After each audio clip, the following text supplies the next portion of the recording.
Hi big boss season 7 എല്ലാ കണ്ടസ്റ്റൻസും നാട്ടിലേക്ക് എത്തിയിരിക്കുന്നു. അവർക്കെല്ലാവർക്കും മികച്ച സ്വീകരണമാണ് പ്രേക്ഷകർ നൽകിയത്. ടോപ്പ് 7 എല്ലാവർക്കും തന്നെ മികച്ച സ്വീകരണമാണ് ഇന്നലെ ലഭിച്ചത്. ഇപ്പോൾ വിന്നറായിട്ടുള്ള അനുമോൾക്ക് മാത്രമല്ല, ഷാനവാസ്, അനീഷ്, നെവിൻ, അക്ബർ, ആദില, നൂറ ഇവർക്ക് എല്ലാവർക്കും മികച്ച സ്വീകരണമാണ് ഇന്നലെ ലഭിച്ചത്. വളരെ സന്തോഷം തോന്നി. അതായത് ഷാനവാസിനെ എല്ലാം എടുത്തുയർത്തിയാണ് പ്രേക്ഷകർ അവരുടെ സന്തോഷം പങ്കുവച്ചത്. ഇവരാരും പ്രതീക്ഷിച്ചിരുന്നില്ല ഇത്രയ്ക്കും സ്വീകരണം തങ്ങൾക്ക് കിട്ടുമെന്ന്. പക്ഷെ എല്ലാവർക്കും ഒരുപാട് സന്തോഷമായി. ഏറ്റവും വൈകിയെത്തിയത് ഷാനവാസ്, അനീഷ്, നെവിൻ എന്നിവരാണ്. ഒരുപാട് വൈകിയത് കൊണ്ട് തന്നെ പ്രേക്ഷകർ അധികം എയർപോർട്ടിൽ ഉണ്ടാവില്ല എന്നാണ് ഇവരെല്ലാവരും വിചാരിച്ചു വെച്ചിരുന്നത്. പക്ഷെ അതെല്ലാം തെറ്റിപ്പോയി. ഒരുപാട് പ്രേക്ഷകരുണ്ടായിരുന്നു. അവരെ സ്നേഹത്തോടെ സന്തോഷത്തോടെ വരവേറ്റു എന്നുള്ളത് എടുത്തു പറയേണ്ട ഒരു കാര്യമാണ്. ഷാനവാസിനെ എടുത്തുയർത്തി എല്ലാവരും സന്തോഷം പങ്കുവച്ചു. ഇതെല്ലാം കഴിഞ്ഞ ശേഷം ഷാനവാസിനെ കാണാൻ അനീഷ് വരികയുണ്ടായി. ഒരുപാട് സന്തോഷം തോന്നി അവർക്ക് കിട്ടിയ വരവേൽപ്പ് കണ്ടപ്പോൾ. തീർച്ചയായും അഭിമാനവും തോന്നി. എനിക്ക് അങ്ങോട്ട് പോകാൻ പറ്റിയില്ല, അതുകൊണ്ട് തന്നെ എനിക്ക് വീഡിയോ എടുക്കാൻ സാധിച്ചില്ല. പല പ്രേക്ഷകരും നമ്മളുടെ വീഡിയോ പ്രതീക്ഷിച്ചിരിക്കുന്നുണ്ടായിരുന്നു എന്നെനിക്കറിയാം. പക്ഷെ എനിക്ക് പോകാൻ സാധിച്ചില്ല.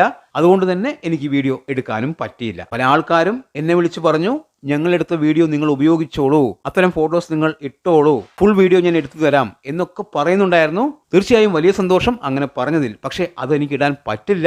അതിനൊരുപാട് കാരണങ്ങളുണ്ട്. എൻ്റെ ചാനൽ അടിച്ചു കളയാൻ വേണ്ടി ഒരുപാട് ആൾക്കാർ ശ്രമിക്കുന്നുണ്ട്. നമ്മളായിട്ട് അതിന് നിന്നു കൊടുക്കാൻ പാടില്ല. നിങ്ങൾ ആരും നമ്മളുടെ ചാനൽ അടിച്ചു കളയും എന്നുള്ളതല്ല ഞാൻ പറയുന്നത്. എനിക്ക് മുൻപൊരു അനുഭവം ഉള്ളതാണ്. അത് നമ്മൾ മറക്കാൻ പാടില്ലല്ലോ. ഡോക്ടർ റോബിനെ സപ്പോർട്ട് ചെയ്യുന്ന സമയത്ത് ഇതുപോലെ നമ്മളെ സ്നേഹിച്ചുകൊണ്ട് ഞങ്ങളെടുത്ത വീഡിയോ, ഞങ്ങളെടുത്ത ഫോട്ടോസ് നിങ്ങൾ ഉപയോഗിച്ചോളൂ എന്ന് പറഞ്ഞ് എനിക്ക് തരികയും ഞാനത് ഉപയോഗിക്കുകയും ചെയ്തു. പിന്നീട് നടന്ന വിഷയം എന്താണ് എന്ന് വെച്ച് കഴിഞ്ഞാൽ, ഡോക്ടർ റോബിനും മറ്റുള്ളവരും തമ്മിൽ വലിയ വിഷയം നടക്കുന്നു. ഞാൻ ഡോക്ടർ റോബിനെ സപ്പോർട്ട് ചെയ്യുന്നു.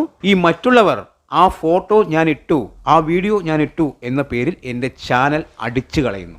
അതായത് മുൻപ് ലെറ്റ്സ് ചാറ്റ് എന്ന ചാനൽ അടിച്ചു പോയത് അങ്ങനെയാണ്. എൻ്റെ ചാനൽ ഇല്ലാതാക്കിയത് ഈ ഒരു വിഷയത്തിലൂടെയാണ്. പിന്നെയും ഞാൻ ആ കുരുക്കിൽ പോയി ചാടില്ല. എൻ്റെ സ്വന്തം വീഡിയോ ആണെങ്കിൽ മാത്രമേ ഞാൻ ഇടുകയുള്ളൂ. അല്ലാത്ത സംഭവങ്ങൾ ഞാൻ ഉപയോഗിക്കില്ല എന്നുള്ളത് എടുത്തു പറയുന്നു. നിങ്ങൾ ആരും എൻ്റെ ചാനൽ അടിച്ചു കളയും എന്നുള്ളത് കൊണ്ടല്ല, ഒരു മുൻകരുതൽ അത്രയേ ഉള്ളൂ. ഇപ്പോൾ ഷാനവാസിൻ്റെ വീഡിയോസ് എല്ലാവരും എനിക്ക് തരും. ഭാവിയിൽ എന്തെങ്കിലും പ്രശ്നം വന്നു കഴിഞ്ഞാൽ അതിന് തന്നെ ഒരു പക്ഷേ പണി കിട്ടാനും സാധ്യതയുണ്ട്. അതുകൊണ്ടാണ് വീഡിയോ ചെയ്യാത്തത്. ആരും തെറ്റായി വിചാരിക്കരുത്. അപ്പോൾ എന്തായാലും ഒരുപാട് സന്തോഷം. ഞാൻ വ്യക്തിപരമായി ഷാനവാസ് വരുന്നത് കാണാനാണ് കാത്തിരുന്നത്. പക്ഷേ എനിക്ക് പോകാൻ സാധിച്ചില്ല. പക്ഷേ വീഡിയോയിലൂടെ എല്ലാം ഞാനത് കണ്ടു. പിന്നെ ഓരോ വ്യക്തികളും നമ്മളുടെ വീഡിയോയ്ക്ക് താഴെ കമൻറ്റുമായി വരാറുണ്ട്. എല്ലാ കമൻസും ഞാൻ വായിക്കാറുണ്ട്. സ്ഥിരമായി കമൻറ്റ് ചെയ്യുന്ന എല്ലാവരെയും എനിക്ക് അറിയുകയും ചെയ്യാം. പലപ്പോഴും നമ്മൾക്ക് അവർക്ക് മറുപടി കൊടുക്കാൻ സാധിക്കില്ല. അതിനൊരുപാട് കാരണങ്ങളുണ്ട്. അത് പിന്നീട് പറയാം. എല്ലാ കമൻസും ഞാൻ ശ്രദ്ധിക്കുന്നുണ്ട്. എപ്പോഴെങ്കിലും ഷാനവാസുമായി സംസാരിക്കാൻ ഒരവസരം ലഭിക്കുകയാണെങ്കിൽ തീർച്ചയായും എല്ലാവരെക്കുറിച്ചും ഞാൻ ഷാനവാസിനോട് പറയുന്നതായിരിക്കും. ഇതെല്ലാം കാണിച്ചും കൊടുക്കും. ഇതൊക്കെ അടുത്ത് തന്നെ സംഭവിക്കും എന്ന് നമുക്ക് വിചാരിക്കാം. അപ്പോൾ ഒരുപാട് സന്തോഷം. ഷാനവാസ് അങ്ങനെ തിരിച്ച് നാട്ടിലേക്ക് എത്തിയിരിക്കുന്നു. അദ്ദേഹം വലിയ ഉയരങ്ങളിലേക്ക് എത്തട്ടെ എന്ന് ഒരുപാട് ആഗ്രഹിക്കുന്നു. എന്താണ് നിങ്ങളുടെ അഭിപ്രായം എന്ന് കമന്റ് ബോക്സിൽ കമന്റ് ചെയ്യുക. വീഡിയോ ഇഷ്ടമായാൽ ചാനൽ ഒന്ന് സബ് ചെയ്യുക. പുതിയൊരു വീഡിയോയുമായി കാണുന്നവരെ ബൈ ബൈ.